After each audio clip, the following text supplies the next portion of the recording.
Alors, la dépression, c'est d'abord une maladie fréquente. C'est une maladie psychiatrique, on peut dire aussi médicale. Voilà. Donc, c'est une pathologie de l'humeur qui est caractérisée par une tristesse profonde. Et le sujet qui souffre de dépression, il a une difficulté ou une impossibilité de ressentir du plaisir. Et donc, il n'a aucun intérêt aux activités auxquelles il est habitué. Et dans des cas extrêmes, elle entraîne une souffrance importante. Dans des cas extrêmes, il peut y avoir des pensées suicidaires. Voilà. Et en fréquence, elle est fréquente. On considère qu'une personne sur 10 va à un moment donné de sa vie souffrir d'une quelconque forme de dépression. Il y a plusieurs formes. À l'échelle planétaire, l'OMS donne le chiffre de 350 millions de personnes qui souffrent de dépression. C'est un chiffre énorme. Et on considère que 800 000 personnes par an à l'échelle planétaire meurent de suicide dû aux dépressions. La dépression, c'est la deuxième cause d'invalidité après les maladies cardiovasculaires. Elle est beaucoup plus fréquente chez les femmes, 2 fois plus. Et donc on considère que c'est à cause des hormones gynécologiques chez la femme. Mais peut se voir à tous les âges, des enfants, des adolescents, des personnes adultes et même le 3e âge, des personnes âgées.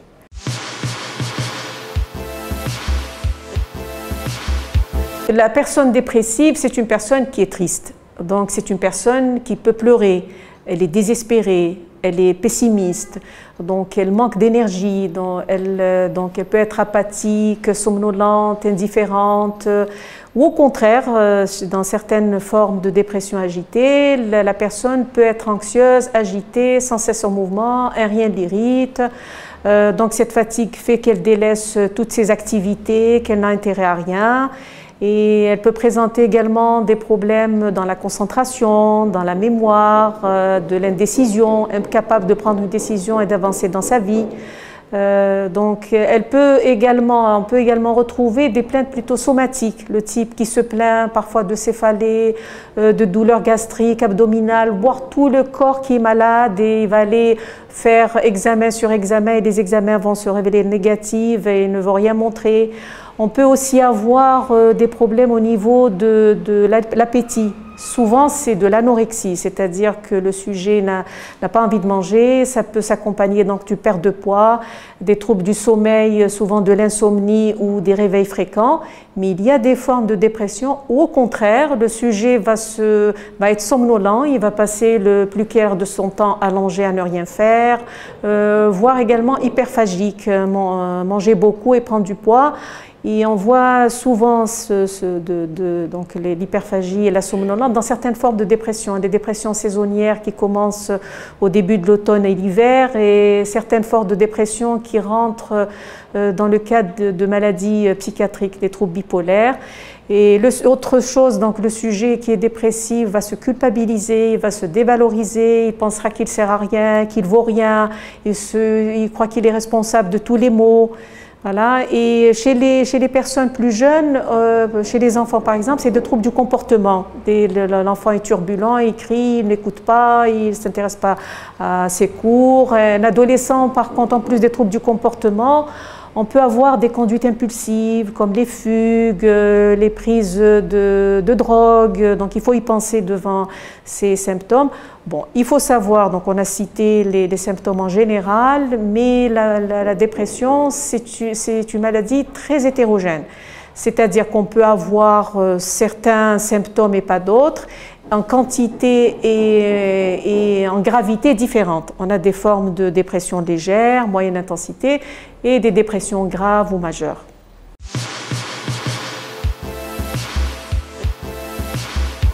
On a toujours tendance à penser le type s'est déprimé parce qu'il a un problème, parce qu'il a divorcé, parce qu'il a perdu son travail, parce qu'il a...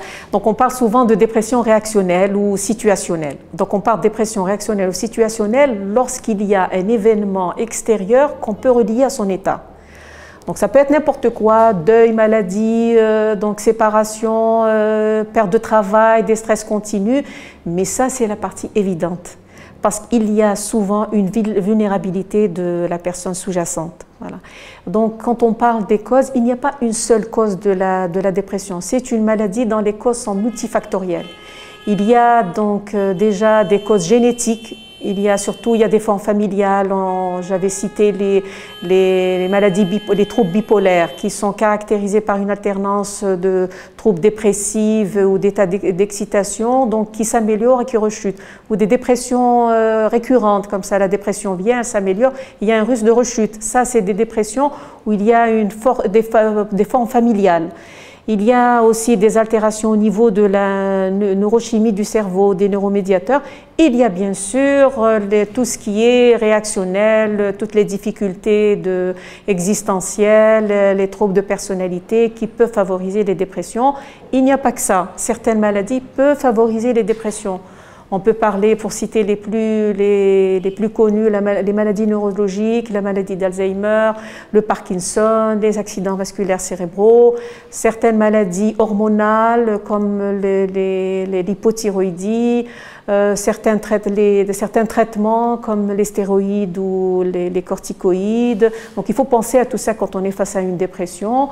En fait, la dépression, on ne peut pas dire qu'il y a une seule cause.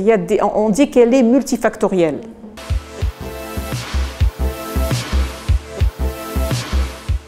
La dépression, c'est une maladie curable. Voilà. Et donc,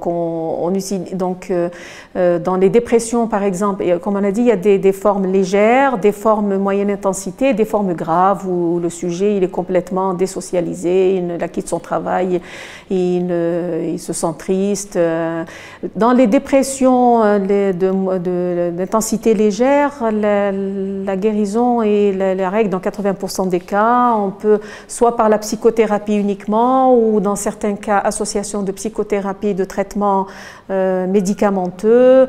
Et donc, par contre, il y a des formes plus sévères, c'est-à-dire qu'on les traite, elles guérissent, il y a des risques de rechute. Donc, il est important, lorsqu'on est devant un état dépressif majeur, de le traiter en durée, en posologie suffisante. Ne pas laisser persister des symptômes résiduels de la dépression qui peuvent favoriser des rechutes. Voilà. Mais la dépression se traite. Donc, quand on est face à une personne qui souffre, qui présente ces symptômes, il faut l'encourager à aller consulter. Alors justement, ce qu'on note aussi, c'est la réaction de l'entourage par rapport au sujet déprimé qui est parfois inadéquate. Donc parfois, on banalise parfois, on ne comprend pas la souffrance psychologique ou la plainte du sujet. Donc s'il est fatigué, on se dit qu'il est feignant, il ne fait pas d'efforts, c'est juste les problèmes, il devrait se secouer un peu, voilà, il devrait se bouger un peu. Ou alors parfois on considère, comme toutes les maladies psychiatriques, on les stigmatise et on les considère comme des maladies honteuses. Ce n'est pas une maladie honteuse, elle peut toucher c'est une maladie très fréquente et c'est une maladie qui est traitable. Il faut, une personne qui est en souffrance et la dépression entraîne une souffrance importante, il faut la pousser à aller demander de l'aide, voir un médecin, un psychologue, un psychiatre qui va poser le diagnostic et l'orienter pour un traitement.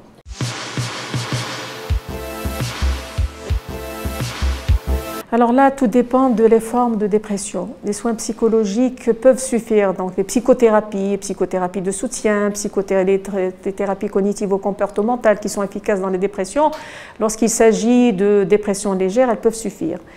Mais le plus souvent, il faut associer psychothérapie et traitement médicamenteux. Voilà, donc essentiellement des antidépresseurs, il y a plusieurs formes, imipraminiques, des inhibiteurs de la recapture de la sérotonine, et on peut également utiliser des anxiolytiques pour calmer une angoisse, des troubles du sommeil. On peut ajouter d'autres traitements pour renforcer dans les formes de dépression sévère. Parce que quand comme on a dit, il y a différents types de dépression. Les dépressions légères sont faciles à traiter. Les dépressions sévères vont demander parfois plusieurs essais de traitement, renforcer le traitement. Parfois, il faut une hospitalisation. Il y a des traitements spécifiques pour les dépressions résistantes qui ne sont pas la majorité en nombre. C'est les dépressions réactionnelles, situationnelles sont beaucoup plus fréquentes. Voilà.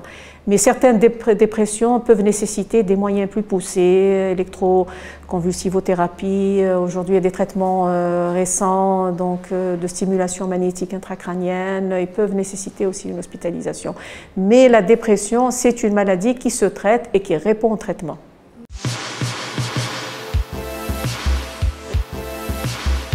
Oui, nous avons de plus en plus de personnes qui viennent nous consulter, donc à cause des répercussions sur le plan psychologique de ce confinement. Effectivement, et toujours il y a le volet des contraintes sociales. Beaucoup de gens n'arrivent pas à travailler, ils sont isolés, n'arrivent pas à voir ce proche, il y a eu des séparations, il y a eu des difficultés aussi sur le plan de la précarité de la vie, donc des gens qui ont perdu leur emploi, des deuils parce qu'il y a eu aussi beaucoup de morts dans les familles. Et voilà, il y a aussi des personnes qui sont déjà fragiles parce qu'elles avaient déjà d'autres pathologies. Donc on a vu une recrudescence de certains troubles comme les troubles obsessionnels compulsifs, de l'anxiété, des crises d'attaque de panique, il y a la peur de la mort aussi, on est confronté à la maladie, à la mort, les gens ont peur. Anxiété, attaque de panique, troubles obsessionnels compulsifs, dépression, tous ces symptômes peuvent se voir. Effectivement, il y a une recrudescence des troubles mentaux au niveau qui sont dus à la maladie du Covid-19. Voilà. Et nous le ressentons beaucoup donc il y a déjà des patients qui ont été déstabilisés par le besoin de confinement et de la maladie, de deuil, de perte de leurs proches, et des personnes qui n'étaient pas suivies auparavant mais qui ont eu des troubles liés directement à cette situation, effectivement.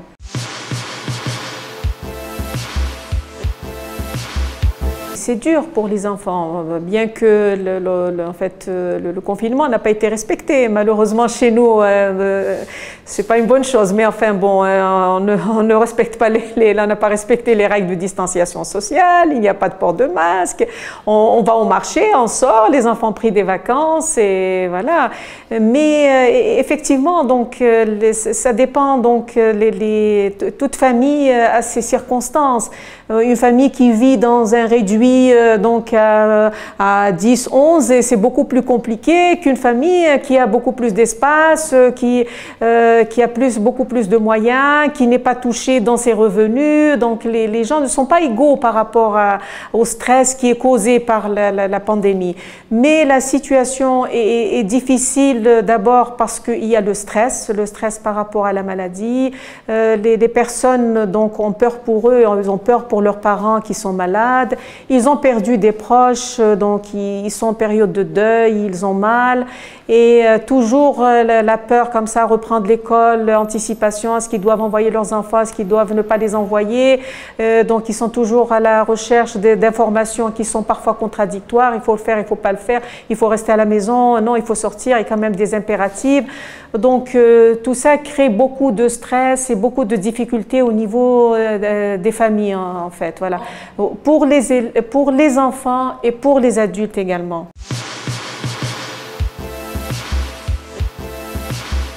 Le confinement, il faut établir des rituels dans la vie, c'est-à-dire qu'il faut avoir des activités. Quand on se lève le matin, les personnes qui ont mieux supporté le confinement, c'est des personnes qui ont su organiser leur temps de la journée, des rencontres. Voilà, on ne peut pas, par exemple, on ne peut pas rencontrer des personnes, mais il y a les moyens de contact audiovisuels, Internet, téléphone. On peut créer des activités au sein de la petite famille, et on peut donc se retrouver et faire des activités qu'on ne faisait pas avant parce qu'on était occupé, parce que chacun avait son travail, avait son occupation. On peut améliorer la qualité de vie tout en restant dans un espace réduit. Et on peut se soutenir les uns les autres, que ce soit à distance ou que ce soit le petit cercle familial. Et dans ces cas-là, certaines personnes donc souffrent plus que d'autres.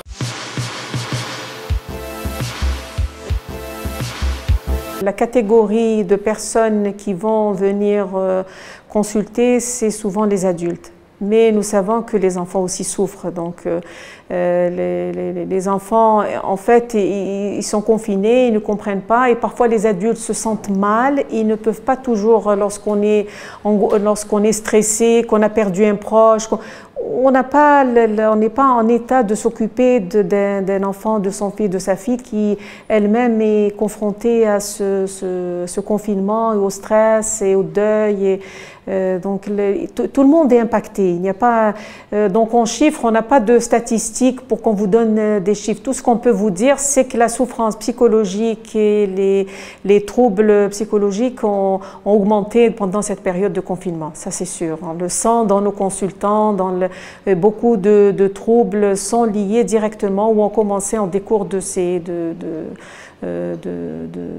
confinement. Il y a eu aussi le problème des décès, donc le décès, la difficulté pour la personne de faire son deuil. Il y a surtout lors de la première vague, donc la personne qui meurt d'un Covid, on ne peut pas se retrouver pour les funérailles. Donc parfois certains ont été amenés directement de l'hôpital au cimetière. Donc ça c'est difficile pour les familles de se retrouver, de se soulager, de faire leur deuil. Donc il y a aussi une problématique de deuil à prendre en charge chez ces personnes. N'oublions pas qu'il y a eu beaucoup de décès. La dernière vague, il y a eu aussi beaucoup de problématiques de deuil. Voilà, certaines familles ont perdu plus des membres, donc elles sont endeuillées, elles se sentent tristes. Et la difficulté de faire son deuil, d'organiser des funérailles, vu les circonstances justement de pandémie et le risque de contamination.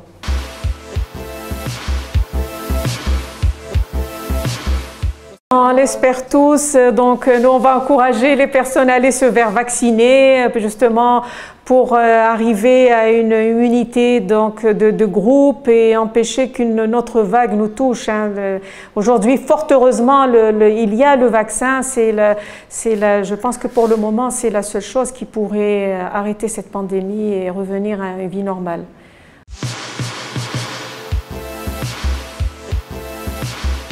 De toute façon, le décret est passé, on nous a informés, nous l'avons appliqué parce qu'il fallait le faire et on devait prescrire et ne pas pénaliser nos patients, c'est sûr. Mais on aurait souhaité avoir plus de concertation avant de passer ces décrets, surtout concernant les médecins qui sont directement confrontés à la prescription de ces produits. C'est sûr que les pharmaciens les délivrent, mais c'est nous qui les prescrivons. Voilà, donc on pourrait donner notre avis sur quel produit est plus grave que d'autres, quel produit nécessite par exemple l'ordonnance sécurisée ou pas. Et donc c'est beaucoup de contraintes pour nous, beaucoup de contraintes de prescription. Donc il y a aussi le registre qui doit être paraphé par la DSP sur lequel on doit porter toutes les prescriptions. Or, venir, par exemple, qu'on vienne consulter ces registres, c'est une violation du secret professionnel. Donc, quand on soigne un patient, on n'a pas à divulguer le traitement qu'il prend ou montrer ce type de registre à une autre personne, quel que soit son statut. Il y a pour conserver donc, la confiance médecin-malade, il faut qu'il y ait un secret médical.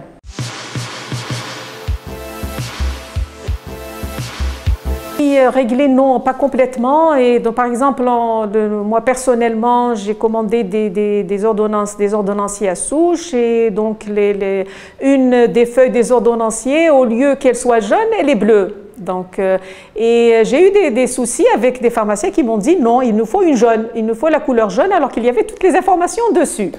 Quand j'ai contacté l'imprimeur et lui dit écoute, il y a un souci, c'est pas la couleur qu'il me faut, donc en fait la couleur jaune est en manque.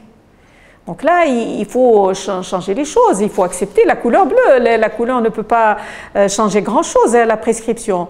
Mais de façon générale, il y a toujours un manque en papier NCR. Voilà, et voilà. Donc on arrive à les commander, mais avec des retards en fait. Voilà.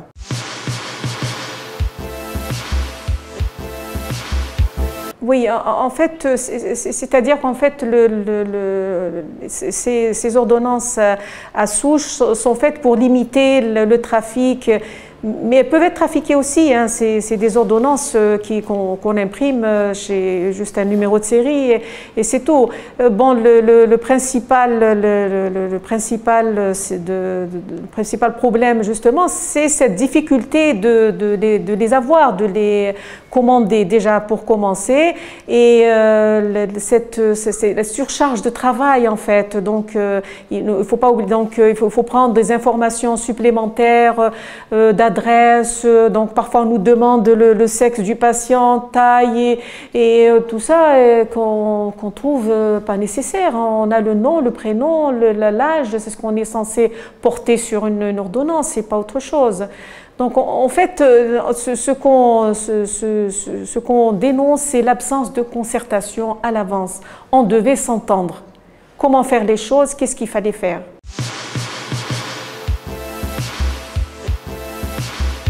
Oui, on est sensible aux soucis qui se posent aux pharmaciens parce qu'eux qui dispensent les traitements, c'est eux qui ont ces traitements.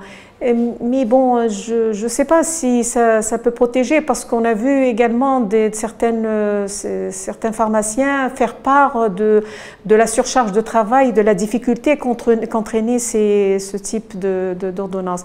En fait, pour le moment, on les applique. Et on va tirer des conclusions avec le temps et j'espère pouvoir quand même corriger certaines choses avec le temps, se revoir et rediscuter. Les décrets sont passés.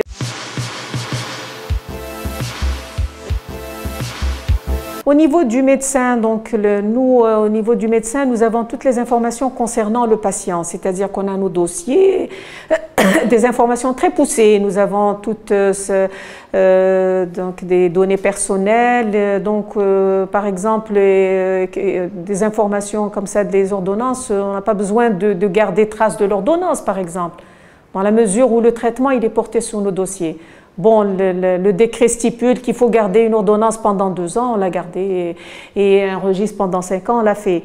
Mais bon, pour le pharmacien, les choses effectivement peuvent être différentes que pour nous. Et vous savez, la toxicomanie, c'est un fléau très important. Et le gros de la toxicomanie, c'est pas d'abord les produits médicamenteux, c'est les dérivés du cannabis, c'est les dérivés de la cocaïne, de l'héroïne, et donc d'abord, et le gros ensuite, les prescriptions médicamenteuses, l'abus de médicaments ne vient pas des personnels de la santé, je ne pense pas. On prescrit, donc on a des règles de prescription. Bien sûr, c'est des produits qui peuvent être détournés, donc il faut prendre toutes les précautions nécessaires. Elles sont détournées, donc effectivement, il faut un contrôle depuis, donc il fait justement les décrets englobent toute cette partie, depuis la fabrication de ces produits jusqu'à l'acheminement au niveau des distributeurs, au niveau des pharmaciens. Bon, le médecin, il est prescripteur, il n'est pas en détention de ces produits.